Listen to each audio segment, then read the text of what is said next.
Salut à tous, on continue le montage de la tour gaming à petit prix que voici juste là et je vous montre la suite.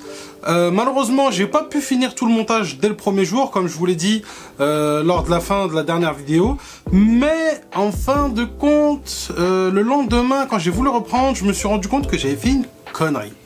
Tout simplement, voilà, ça arrive même à ceux qui ont l'habitude de monter des PC, ce qui a fait que j'ai dû attendre plusieurs jours de recevoir des autres ventilateurs. Eh oui, parce que tout simplement la carte mère qu'on a installée dans cette tour, la B450 Tomahawk Max de chez MSI, n'a pas de branchement en 5 volts pour tout ce qui est RGB. Et en fait le problème c'est que ces ventilateurs que nous avons choisis parce qu'ils sont identiques à ceux qui sont présents sur le refroidissement tout en un liquide, eux ont un RGB en 5 volts, alors que ceux qui sont fournis avec le IO, eux sont en 12 volts déjà de base, mais Cooler Master ne les vend pas séparément en 12 volts, ils ne les vendent que en 5 volts.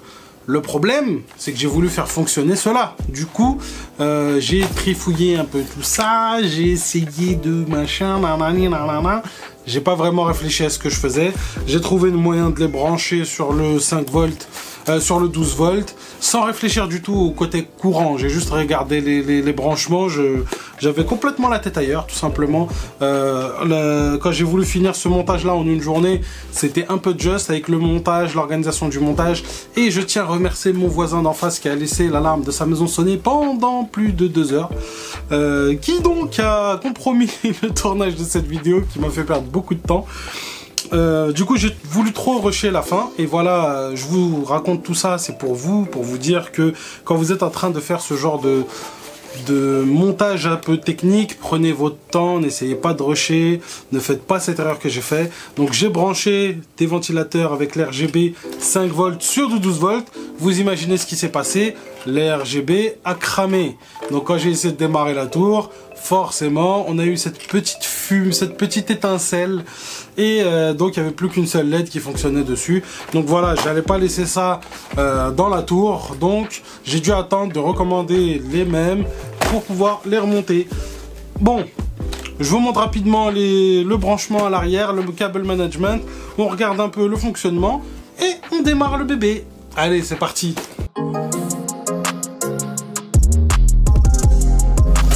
C'est parti les amis, on peut enfin commencer les choses sérieuses. Bon, ce petit boîtier, il est vraiment pas mal parce qu'il est très bien ventilé. Là, vous pouvez le voir, la face avant, avec plein de trous. Ah, c'est lourd. Ah.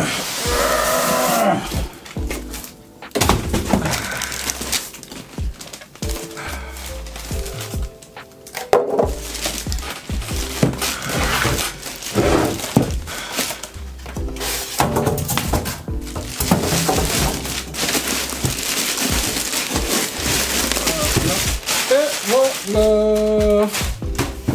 Donc ce petit boîtier, comme vous pouvez voir, la face avant, elle est vraiment bien aérée.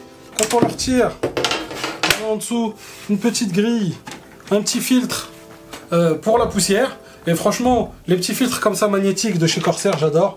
Parce que tac tac, ça s'enlève, ça se remet en 2 secondes. Vous voulez faire les poussières, quand on a des chats, comme moi j'ai 2 chats, faut faire les poussières assez souvent dans l'ordinateur si on veut pas qu'il soit plein de merde. Franchement, les filtres, ils sont top. On va mettre ça de côté. Sur le dessus, encore une fois, un filtre magnétique avec un aimant tout autour. Franchement, pareil, pour nettoyage, c'est top. Et vous en avez un dernier sur le dessous. C'est un petit système de tiroir. Pareil, toujours très simple. On a la petite languette, là, on a juste à tirer dessus. Et on peut le retirer assez facilement. Donc franchement, à ce niveau-là, je suis assez satisfait de ce que Corsair propose. Donc comme vous pouvez le voir, sur le côté, on n'a qu'une vitre. Sur toute la largeur du côté, on n'a qu'une vitre, pas du tout de métal, rien de caché, tout est montré. Donc ce sont des vis à main, donc on peut utiliser un tournevis plat, mais il n'y a pas besoin, juste avec le doigt, en général ça suffit. Et de toute façon, c'est pas quelque chose qu'on a besoin de serrer, de base. Tant que le panneau il tient sur le côté, on est good.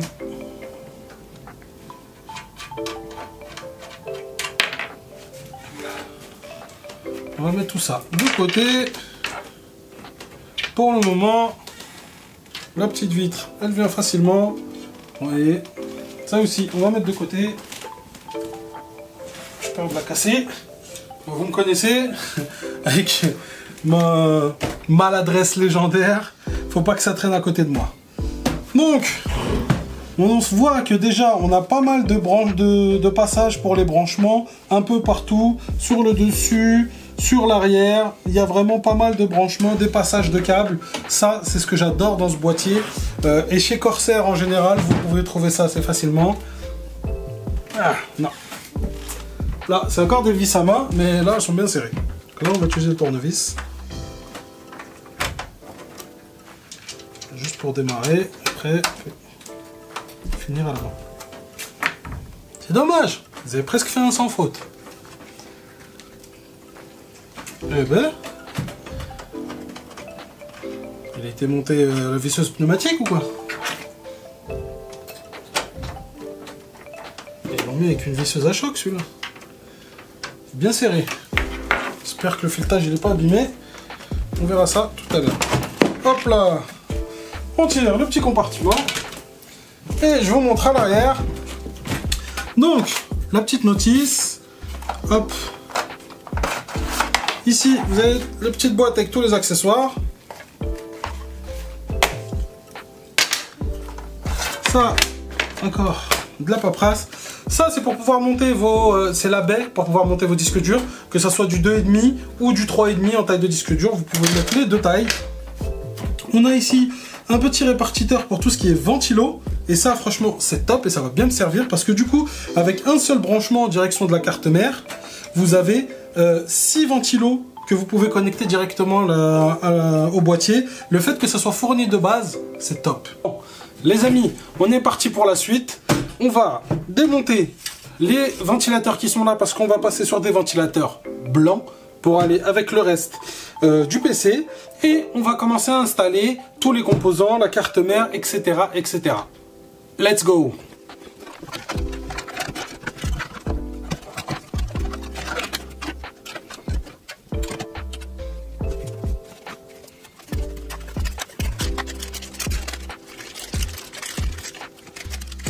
Pensez bien à installer votre plaque arrière pour la connectique arrière avant de mettre la carte mère.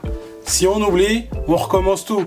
Moi ça va, cette fois-ci je me suis rendu compte assez rapidement, mais on peut avoir fini complètement l'ordinateur et devoir tout démonter à cause de ça. Faites-y gaffe.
Voilà.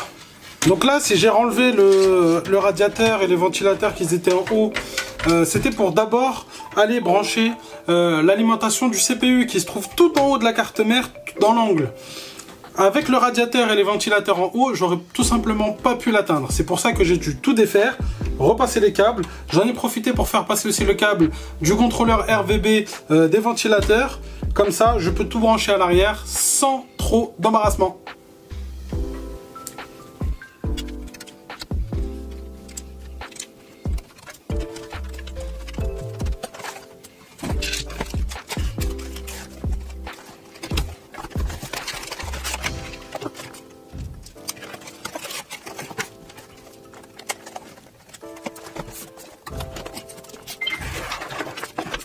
Bon, là les amis, ce qu'il va s'agir de faire, ça va être de brancher tous les câbles déjà qui viennent avec la carte, avec le le boîtier lui-même, il y a un câble USB, il y a un câble audio et il y a un câble d'allumage. Donc tout ça, ça va être du câblage qu'il va falloir faire passer à l'intérieur de la tour. Et du coup, on va bien s'amuser. Donc, on va identifier au niveau du boîtier lui-même où vont passer tous ces câbles. Et une fois que ça c'est fait, et bon, on les fait passer par le bon trou.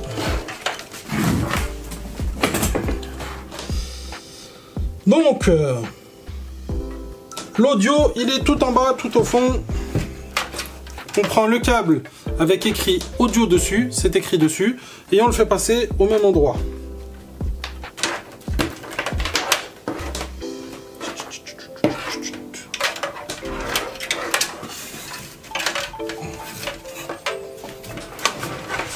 Alors, pour le moment, on se contente de tout brancher, on fera les ajustements après.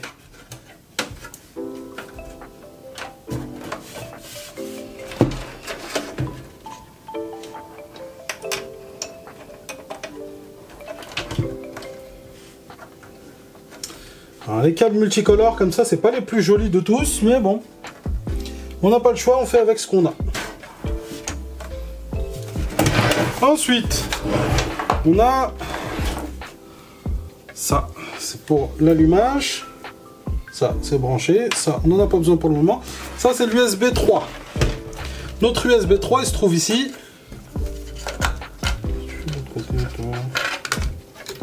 Toi, pour le moment, on va voir si j'y suis.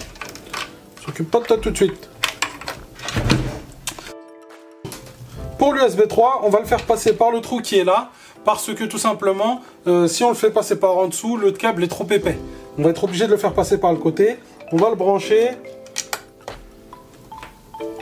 Voilà, c'est pas le plus esthétique de tous. Non, à vrai dire, j'aime pas par là. Essayer de trouver une autre solution. Peut-être plus par là, par en dessous. Voilà. Et il repart derrière comme ça. Après voilà, il y aura des modifications à faire de toute façon. Au fur et à mesure qu'on fera le câble management à l'arrière, s'il faut rerouter certains câbles, on le fera. Pour le moment, je pense que ça c'est le chemin le plus discret. Je vais quand même essayer le gros passage au milieu. Peut-être que c'est mieux par là.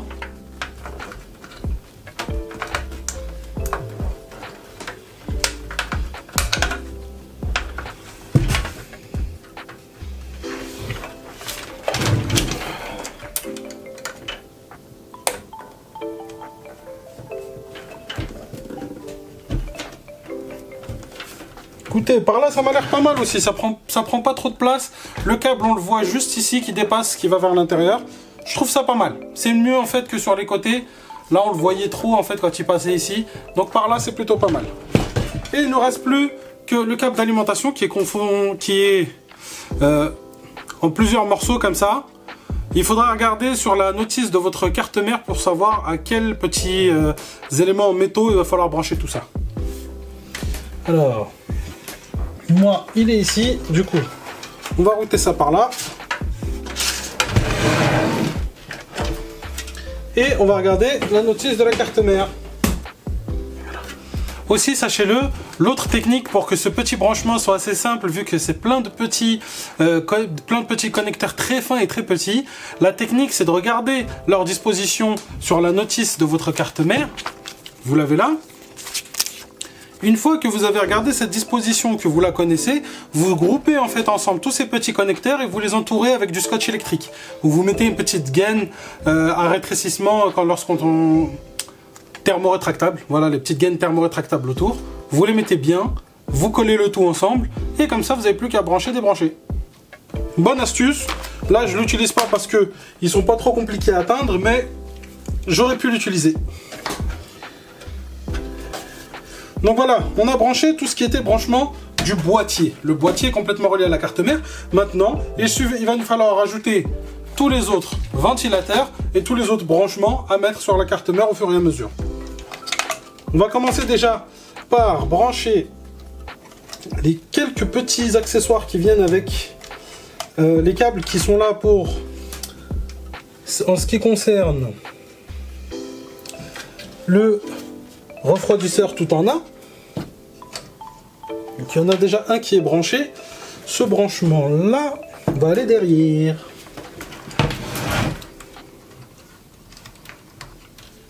J'aurais dû l'envoyer déjà avant de le mettre, vous voyez. Quand je vous dis de bien vérifier tous les câbles que vous voulez envoyer à l'arrière par le haut, avant de mettre votre radiateur, parce qu'une fois qu'il est en place, c'est une tannée.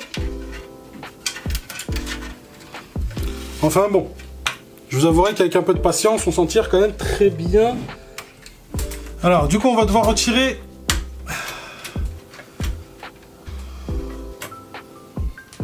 le petit contrôleur de chez Corsair, parce qu'il ne fonctionne qu'avec un branchement propriétaire. Il ne fonctionne qu'avec les ventilateurs de la marque Corsair. Du coup, on va pas pouvoir l'utiliser aujourd'hui pour notre build, parce qu'on est sur des ventilos de chez Cooler Master, et il fonctionnera pas avec ceux de la marque Cooler Master. Du coup, je vais le garder, je vais le mettre de côté pour le build où j'utiliserai les ventilos Corsair. Ça reste quand même quelque chose de très intéressant à voir. Donc faites attention à bien les garder, ce genre de petites choses. Même si vous ne les utilisez pas, mettez-les de côté. Vous verrez que ça vous servira dans d'autres constructions. Vous serez content d'avoir ce genre de petits appareils. Aujourd'hui, on va faire 100. Ça va me faire le triple de câbles, mais c'est pas grave, on fera 100. C'est pas grave. Alors, quel autre câble on doit router? Je pense qu'on va d'abord finir avec tout ce qui est câble de ventilateur, parce que c'est ceux-là que j'aurai le plus. Comme ça, je peux les accrocher ensemble. Et ensuite, à la fin, on mettra tout ce qui sera câble d'alimentation en dernier. Donc, ce qui va se passer, c'est qu'on va monter tous les ventilos qui nous restent à monter.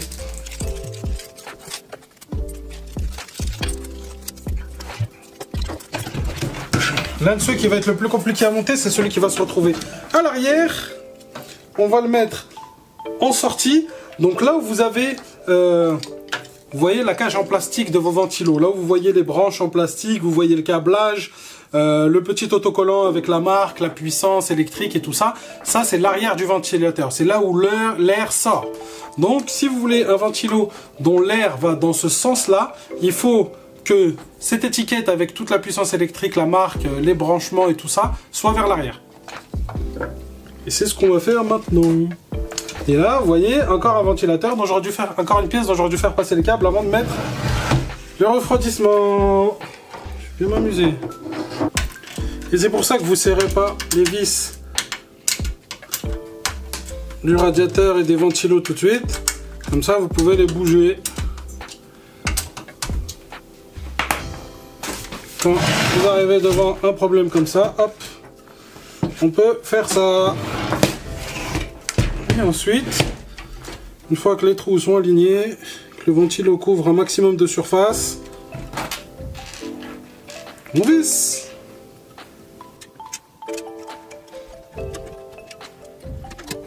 Alors quand vous allez visser pour la première fois les vis dans les ventilos, sachez que c'est très difficile. Donc la première fois que vous allez mettre des vis dans votre ventilateur, c'est normal que ça soit difficile. Les vis, le pas de vis n'a pas encore été fait. C'est vous qui allez créer le pas de vis, la vis va mordre dans le plastique. Donc c'est normal si c'est dur. C'est pas que la vis est trop grosse, c'est juste que c'est vous qui créez le premier pas de vis.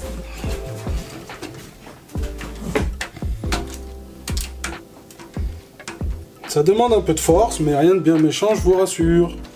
Mais ça vous empêchera pas par la suite de les enlever et de les remettre. Voilà, le faites pas trop souvent quand même, parce que on est sur des pas de vis en plastique. Vous l'imaginez bien, c'est pas ce qu'il y a de plus solide. J'ai pas beaucoup de longueur de fil. On va faire avec. Allez, on continue avec les autres ventilateurs.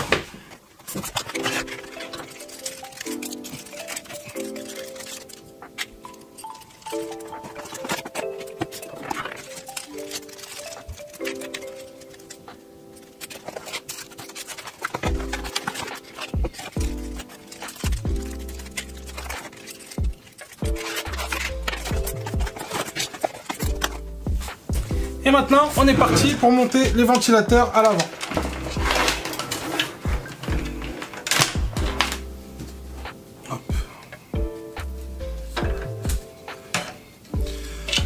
On va toujours être dans une configuration là de tirer l'air frais vers l'intérieur. Du coup, de ce côté-là, sur l'avant, les 3 ventilateurs rentrent de l'air frais. Et pour les 2 ventilateurs sur le haut et celui à l'arrière, eux sortent de l'air chaud. Donc on est dans une configuration d'entrée et de sortie en même temps de pression positive à l'avant et négative à l'arrière. On peut avoir tous les ventilateurs qui font rentrer de l'air frais, ce qu'on appelle que de la pression positive. Et l'inverse, que des ventilateurs qui sortent de l'air chaud, qui ce serait à ce moment-là de la pression négative. Parce que forcément, quand les ventilateurs vont sortir de l'air chaud, de l'air frais va entrer par tous les trous laissés ouverts dans le boîtier, de l'air frais pour combler le vide. Étant donné que sur Terre, grâce à notre très chère atmosphère, nous ne pouvons pas avoir de vide. Le vide n'est pas accepté sur Terre, il n'est pas le bienvenu.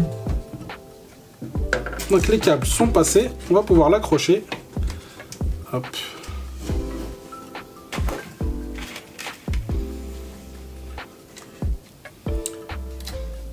En ce qui concerne les ventilateurs à l'avant, étant donné que vous pouvez le voir, le trou pour les accrocher au boîtier sont des trous de forme oblong en longueur.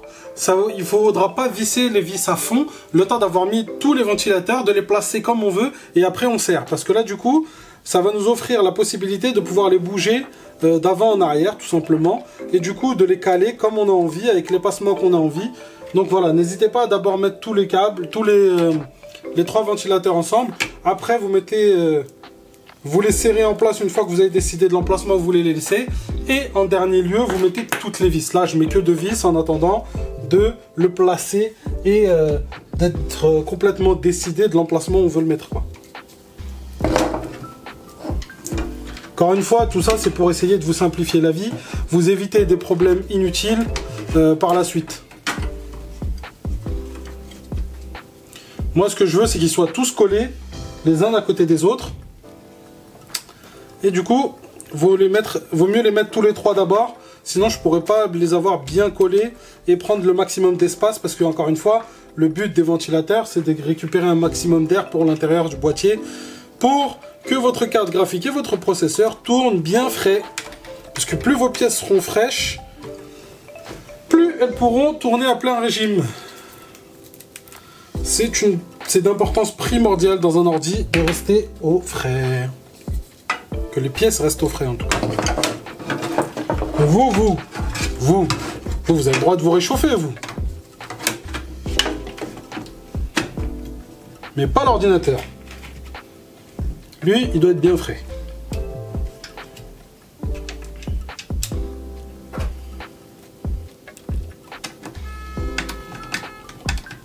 Après, par contre, sachez qu'il n'y a pas d'ordre particulier pour mettre les vis. Ça n'a pas d'importance particulière, hein.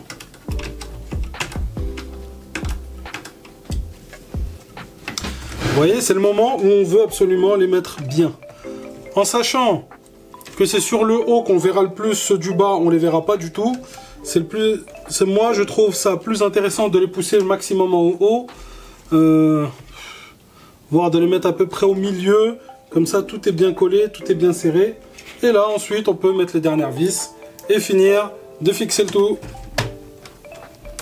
en place. Et là, vous voyez, voilà, là, ça commence à être un beau bazar, là, tous les branchements, là.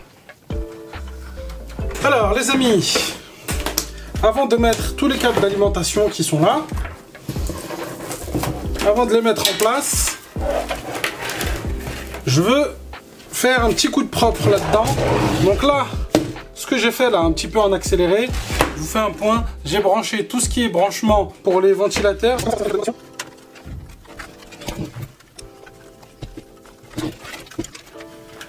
Hop là, celui-là, c'est pas un cadeau.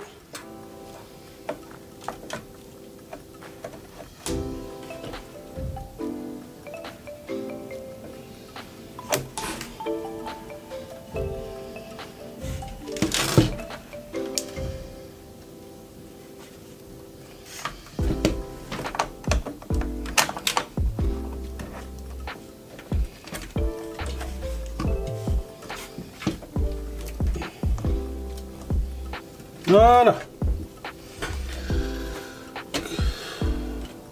Bon, on a déjà l'alimentation pour le processeur, on a l'alimentation pour la carte mère, il va nous manquer l'alimentation pour la carte graphique. Et la carte graphique d'ailleurs. Carte graphique, on va pouvoir commencer à installer maintenant.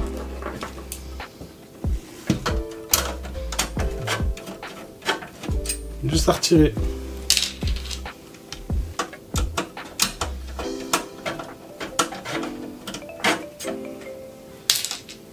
Voilà.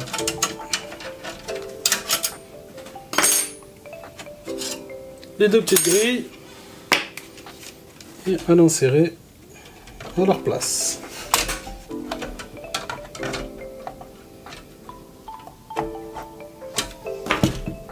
À retirer les bonnes.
Voilà, la carte graphique est en place. Il va nous falloir des branchements pour la carte graphique. On en a deux. Et on va avoir besoin des deux.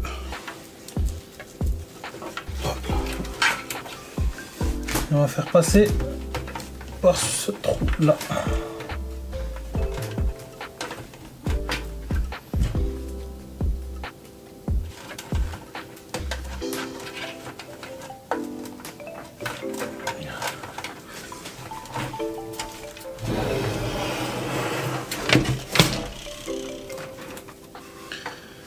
Alors,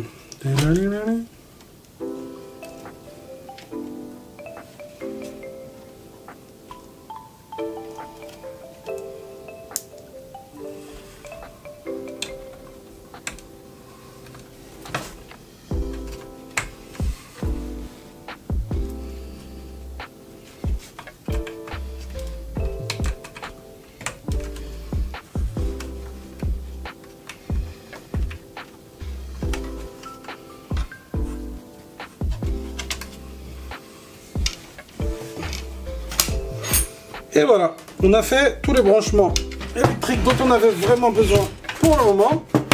Et maintenant, ça va être l'heure du moment de vérité. On va mettre l'alimentation à l'intérieur. Je ne vais pas encore la monter définitivement parce que j'ai encore quelques vérifications à faire. Mais on va la mettre à son emplacement. On va tout brancher, on va ramener ce qu'il faut pour tester. Donc voilà les amis, mon câble management, je vais vous expliquer ça rapidement. Tout d'abord, juste une chose à vous dire, c'est qu'il n'est pas parfait, loin de là. Je vous avouerai que j'ai pas la patience de le faire au cordeau, mais ça marche très bien, tout est organisé, on comprend facilement où qu'est-ce qui est branché, où ça va, et le panneau de côté se ferme facilement. Pour moi, c'est tout ce qui compte quand je fais un câble management, et je pense que ce sera pareil pour la plupart d'entre vous. On regarde ça. Donc le problème concernant le RVB des ventilateurs a été réglé par ce petit boîtier que voici, qui est un petit boîtier de conversion du 5 volts en direction d'un câble 12 volts pour pouvoir le brancher directement à votre carte mère, qui vous permet de brancher aussi d'autres types de branchements. Ce genre de petit boîtier est devenu assez rare, c'est pas facile de les trouver dans le commerce. Mais vous pouvez encore les trouver à 2-3 emplacements. Vous pouvez voir que j'ai enlevé l'un des supports de SSD, l'un des supports de disque dur en 2,5 pour pouvoir le mettre ici et avoir du coup vraiment tous les câbles de ventilateur qui ramènent ici. Donc l'une des choses qui a rendu le câble management difficile pour cette tour, c'est de ne pas avoir un seul hub pour tous les ventilateurs. Le plus gros des câbles que vous pouvez voir ici, ce sont les câbles de ventilateurs de boîtier. Donc ce hub aurait pu être installé ici avec à la place de ce boîtier là. Le problème c'est que sur les 6 ventilateurs qu'on a dans ce boîtier, les 2 du haut sont des ventilateurs avec un RGB en 12 volts et celui de derrière et les 3 de devant, eux, ont un RGB en 5 volts. Donc malheureusement, j'ai pas pu rassembler tous les câbles au même endroit. Ce que vous avez là, c'est la petite antenne pour le Wi-Fi et le Bluetooth parce que la carte mère ne le proposait pas directement. Donc on a dû rajouter une carte interne en plus avec son antenne qui est aimantée. C'est pour ça que elle est là. Sinon, elle serait sur le panneau sur le côté. Vous avez... Comme vous pouvez le voir, il y a plein de petits câbles noirs qui dépassent. Ce ne sont pas des câbles, ce sont en fait tout simplement des petits organisateurs de câbles en velcro qui permettent d'accrocher en fait les câbles ensemble. Et là, le mieux normalement c'est de les couper. Une fois que vous avez la longueur qu'il vous faut, de couper le reste. Mais comme il se peut qu'il y ait encore pas mal de petites modifications à l'avenir dans cette tour, je préfère les laisser. Comme ça, j'aurai plus de longueur pour les prochaines organisations si besoin. Donc vous pouvez voir que je les ai accrochés aux petits trous qu'on retrouve. Vous avez des petits espacements comme celui-ci que j'ai pas utilisé au niveau du boîtier qui permettent de passer justement ces petits câbles ou des zip ties, ce genre de petits attaches. Et vous en avez un peu partout, ce qui permet de faire passer les câbles comme ici. Vous voyez le câble d'alimentation du CPU qui passe là. Vous avez pareil le 24 broches pour la carte mère que vous voyez passer à l'intérieur ici avec les petits trous en caoutchouc pour faire le passage des branchements. C'est ce que j'ai utilisé principalement. Vous avez aussi dans ce boîtier, dans la plupart des boîtiers, des trous à l'intérieur directement au-dessus de la carte mère pour passer les câbles qui vont se brancher au-dessus pour avoir le minimum de câbles visibles à l'intérieur. Je vous montre rapidement. Voilà, l'intérieur de la tour. Et comme vous pouvez le voir, au niveau de la carte mère, on voit quasiment aucun câble. On en a quelques-uns ici sur le bas. Donc il y a un câble de ventilateur qui était trop court pour que je puisse le passer par l'intérieur. Donc j'ai dû le passer là, malheureusement il est visible. Et ici l'USB 3 du boîtier que j'ai dû passer par là malheureusement parce que pareil il était trop court. Sinon la plupart des câbles vous les voyez passer ici. Donc au travers des trous avec les protections en caoutchouc. Donc là il y a un des ventilateurs qui passe. Vous avez le 24 pins pour la carte mère et pareil plusieurs câbles là. Sinon à part ça le boîtier est très propre, on a très peu de câbles. On met principalement en avant donc le refroidissement liquide, le tout en un. Voilà, c'était le but hein, que ce soit le plus propre possible avec le minimum de câbles. Voilà les amis, il ne reste plus qu'à l'allumer et à voir ce que ça donne au démarrage.